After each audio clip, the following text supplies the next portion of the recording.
श्री कृष्ण सहित पूरे यदुवंशियों के मारे जाने से दुखी पांडव भी परलोक जाने का निश्चय करते हैं और इसी क्रम में पांचों पांडव और द्रौपदी स्वर्ग पहुंचते हैं। जहां द्रौपदी भीम, अर्जुन, सहदेव और नकुल शरीर को त्याग कर स्वर्ग पहुंचते हैं, वहीं युधिष्ठिर सशरीर स्वर्ग पहुंचते हैं। हालांकि उन्हें अपनी एक गलती के कारण कुछ समय नरक में भी बिताना पड़ता है। इस पूरे सफर में उनके साथ एक कुत्ता भी होता है। आइए अब विस्तार पूर्वक जानते हैं कि वो कुत्ता कौन था तथा पांडवों को स्वर्ग पहुंचने में किन किन कठिनाइयों का सामना करना पड़ा। दोस्तों, आप देख रहे हैं हमारा YouTube चैनल स्पिरिचुअल कीड़ा। अगर आपने अभी तक हमारे YouTube चैनल को सब्सक्राइब नहीं किया है तो सब्सक्राइब कर लीजिए। हम आगे भी ऐसे ही वीडियो आपके लिए लाते रहेंगे। वज्र को इंद्रप्रस्थ का राजा बनाया था अर्जुन ने। घातांक से आगे नगर के बाहर निकलते ही जब द्वारिका समुद्र में डूब गई तो यह दृश्य देखकर सभी को आश्चर्य हुआ।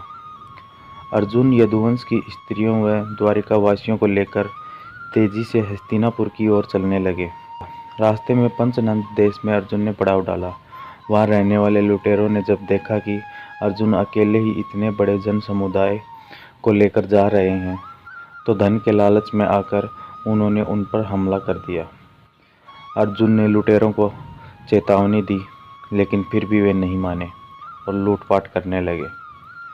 जब अर्जुन ने अपने दिव्य अस्त्र शास्त्रों का स्मरण किया, लेकिन उनकी स्मरण शक्ति लुप्त हो गई। अर्जुन ने देखा कि कुछ ही देर में उनकी तरकस के सभी बाण भी समाप्त हो गए।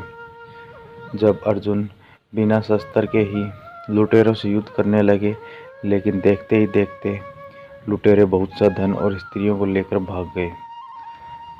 अस्त्रों का ज्ञान लुप्त हो गया, धनुष पर काबू नहीं चलता था, अक्षय बाण भी समाप्त हो गए। यह देखकर अर्जुन को बहुत दुख हुआ।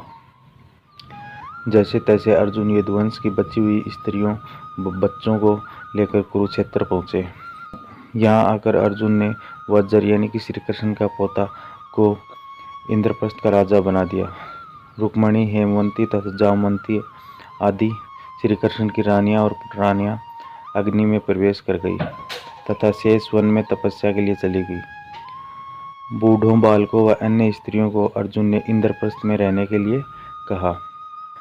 महर्षि वेदव्यास ने दिया था पांडवों को परलोक जाने का विचार। वज्र को इंद्रप्रस्थ का राजा बनाने के बाद अर्जुन महर्षि वेदव्यास के आश्रम पहुंचे। यहाँ आकर अर्जुन ने महर्षि वेदव्यास को बताया कि श्री कृष्ण बलराम सहित सारे यदुवंशी समाप्त हो चुके हैं। तब महर्षि ने कहा कि यह सब इसी प्रकार होना था, इसलिए इसके लिए शोक नहीं करना चाहिए। जब अर्जुन ने यह भी बताया कि किस प्रकार साधारण लुटेरे उनके सामने यदुवंश की स्त्रियों को उठाकर ले गए और वे कुछ नहीं कर सके।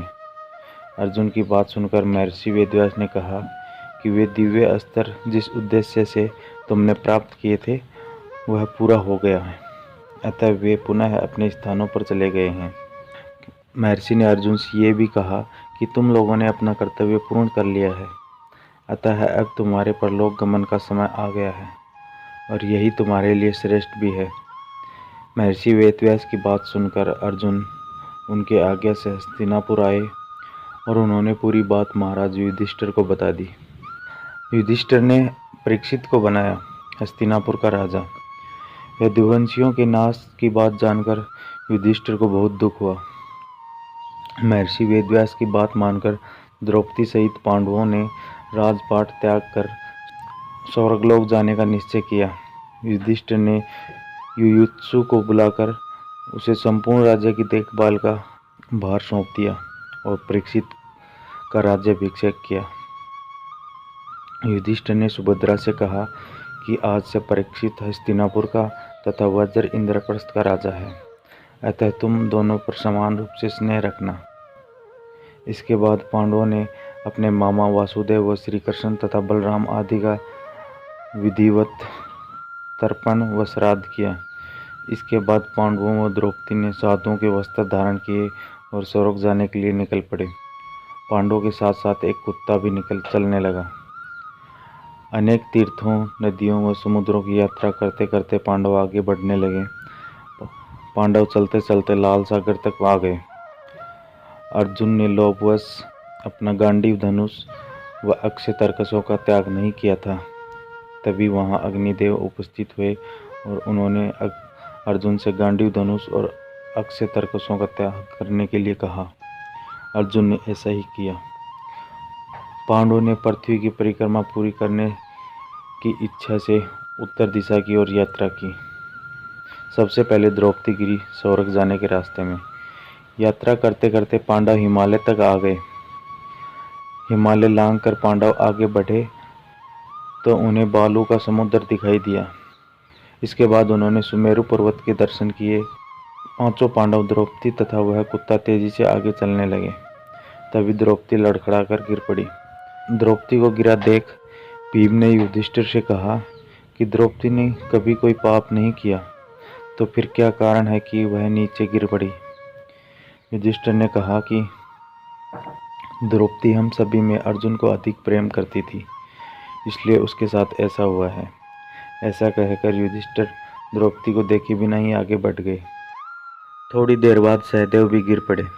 भीमसेन ने सहदेव के गिरने का कारण पूछा तो युधिष्ठिर ने बताया कि सहदेव किसी को भी अपने जैसा विद्वान नहीं समझता था। इसी दोष के कारण इसे आज गिरना पड़ा है। कुछ देर बाद नकुल भी गिर पड़े। भीम के पूछने पर युधिष्ठिर ने बताया कि नकुल को अपने स्वरूप पर अभिमान था, इसलिए आज इसकी यह गति हुई है। थोड़ी देर बाद अर्जुन भी गिर पड़े। युधिष्ठिर ने भीमसेन को बताया कि अर्जुन को अपने पराक्रम पर अभिमान था। अर्जुन ने कहा था कि मैं एक दिन में शत्रुओं को नाश कर दूंगा, लेकिन ऐसा कर नहीं पाए। अपने अभिमान के कारण ही अर्जुन की यह हालत हुई है। ऐसा कहकर युधिष्ठिर आगे बढ़ गए। थोड़ी देर आगे चलने पर भीम भी गिर गए। जब युधिष्ठिर ने भीम को इसका कारण बताया कि तुम खाते बहुत थे और अपने बल का झूठा प्रदर्शन करते थे, इसलिए तुम्हें आज भूमि पर गिरना पड़ा है। यह कहकर युधिष्ठिर आगे चल दिए। केवल वह कुत्ता ही उनके साथ चलता रहा। कुत्ते को अपने साथ स्वर्ग ले जाना चाहते थे युधिष्ठिर कुछ ही दूर चले थे कि उन्हें स्वर्ग ले जाने के लिए स्वयं देवराज इंद्र अपना रथ लेकर आ गए। तब युधिष्ठिर ने इंद्र से कहा कि मेरे भाई और द्रौपदी मार्ग में ही गिर पड़े हैं, वे भी हमारे साथ चलें, ऐसी व्यवस्था कीजिए। तब इंद्र ने कहा कि वे सभी पहले ही स्वर्ग पहुंच चुके हैं। वे शरीर त्याग कर स्वर्ग पहुंचे हैं और आप सशरीर स्वर्ग में जाएंगे। इंद्र की बात सुनकर युधिष्ठिर ने कहा कि यह कुत्ता मेरा परम भक्त है, इसलिए इसे भी मेरे साथ स्वर्ग जाने की आज्ञा दीजिए। लेकिन इंद्र ने ऐसा करने से मना कर दिया। काफ़ी देर समझाने पर भी जब युधिष्ठिर बिना कुत्ते के स्वर्ग जाने के लिए तो कुत्ते के रूप में यमराज अपने वास्तविक रूप में आ गए। वह कुत्ता वास्तव में यमराज ही थे। युधिष्ठिर को अपने धर्म में स्थित देखकर यमराज बहुत प्रसन्न हुए। इसके बाद देवराज इंद्र युधिष्ठिर को अपने रथ में बैठाकर स्वर्ग ले गए। देवदूत नरक लेकर आया था युधिष्ठिर को। स्वर्ग जाकर युधिष्ठिर ने देखा कि वहाँ दुर्योधन एक दिव्य सिंहासन पर बैठा है, अन्य कोई वहाँ नहीं है। यह देखकर युधिष्ठिर ने देवताओं से कहा कि मेरे भाई तथा द्रौपदी जिस लोक में गए हैं, मैं भी उसी लोक में जाना चाहता हूँ। मुझे उनसे अधिक उत्तम लोक की कामना नहीं है। तब देवताओं ने कहा कि यदि आपकी ऐसी इच्छा है तो आप इस देवदूत के साथ चले जाएं। यह आपको आपके भाइयों के पास पहुंचा देगा। युधिष्ठिर उस देवदूत के साथ चले गए। देवदूत युधिष्ठिर को ऐसे मार्ग पर ले गया जो बहुत खराब था। उस मार्ग पर घोर अंधकार था। उसके चारों ओर से बदबू आ रही थी। इधर उधर मुर्दे दिखाई दे रहे थे। लोहे की चोंच वाले कोए और गिद्ध मंडरा रहे थे। वह ऐसी पत्थर नामक नरक था। वहाँ की दुर्गंध से तंग आकर युधिष्ठिर ने देवदूत से पूछा कि हमें इस मार्ग पर और कितनी दूर चलना है और मेरे भाई कहाँ हैं। युधिष्ठिर की बात सुनकर देवदूत बोला कि देवताओं ने कहा है कि जब आप थक जाएं तो आपको लौटा लाऊं। यदि आप थक गए हैं तो हम पुनः लौट चलते हैं। युधिष्ठिर ने ऐसा ही करने का निश्चय किया। इसलिए युधिष्ठिर को देखना पड़ा था नरक। जब युधिष्ठिर वापस लौटने लगे तो उन्हें दुखी लोगों की आवाज़ सुनाई दी। वे युधिष्ठिर के कुछ देर वहीं रुकने के लिए कह रहे थे। युधिष्ठिर ने जब उनसे उनका परिचय पूछा तो उन्होंने कर्ण, भीम, अर्जुन, नकुल, सहदेव व द्रौपदी के रूप में अपना परिचय दिया। तब युधिष्ठिर ने उस देवदूत से कहा कि तुम पुनः देवताओं के पास लौट जाओ। मेरे यहाँ रहने के लिए यदि मेरे भाइयों को सुख मिलता है तो मैं इस दुर्गम स्थान पर भी रहूँगा। देवदूत ने यह बात जाकर देवराज इंद्र को बता दी। युधिष्ठिर को उस स्थान पर अभी कुछ समय बीता ही था कि सभी देवता वहां आ गए। देवताओं के आते ही वहां सुगंधित हवा चलने लगी, मार्ग पर प्रकाश छा गया। तब देवराज इंद्र ने युधिष्ठिर को बताया कि तुमने अश्वत्थामा के मरने की बात कहकर छल से द्रोणाचार्य को उनके पुत्र की मृत्यु का विश्वास दिलाया था। इसी के परिणाम स्वरूप तुम्हें भी छल से ही कुछ देर नरक के दर्शन करने पड़े। अब तुम मेरे साथ स्वर्ग चलो, वहाँ तुम्हारे भाई व अन्य वीर पहले ही पहुँच गए हैं। गंगा नदी में स्नान कर मानव शरीर त्यागा था युधिष्ठिर ने। देवराज इंद्र के कहने पर युधिष्ठिर ने देव नदी गंगा में स्नान किया। स्नान करते ही उन्होंने मानव शरीर त्याग दिया और दिव्य शरीर धारण किया। इसके बाद बहुत से महर्षि उनकी स्तुति करते हुए उन्हें उस स्थान पर ले गए जहाँ उनके चारों भाई अर्जुन, भीम, सहदेव, नकुल और द्रौपदी आदि आनंद पूर्वक विराजमान थे। वह भगवान का परम धाम था। युधिष्ठिर ने वहाँ भगवान श्री कृष्ण के दर्शन किए। अर्जुन उनकी सेवा कर रहे थे। युधिष्ठिर को आया देख श्री कृष्ण व अर्जुन ने उनका स्वागत किया।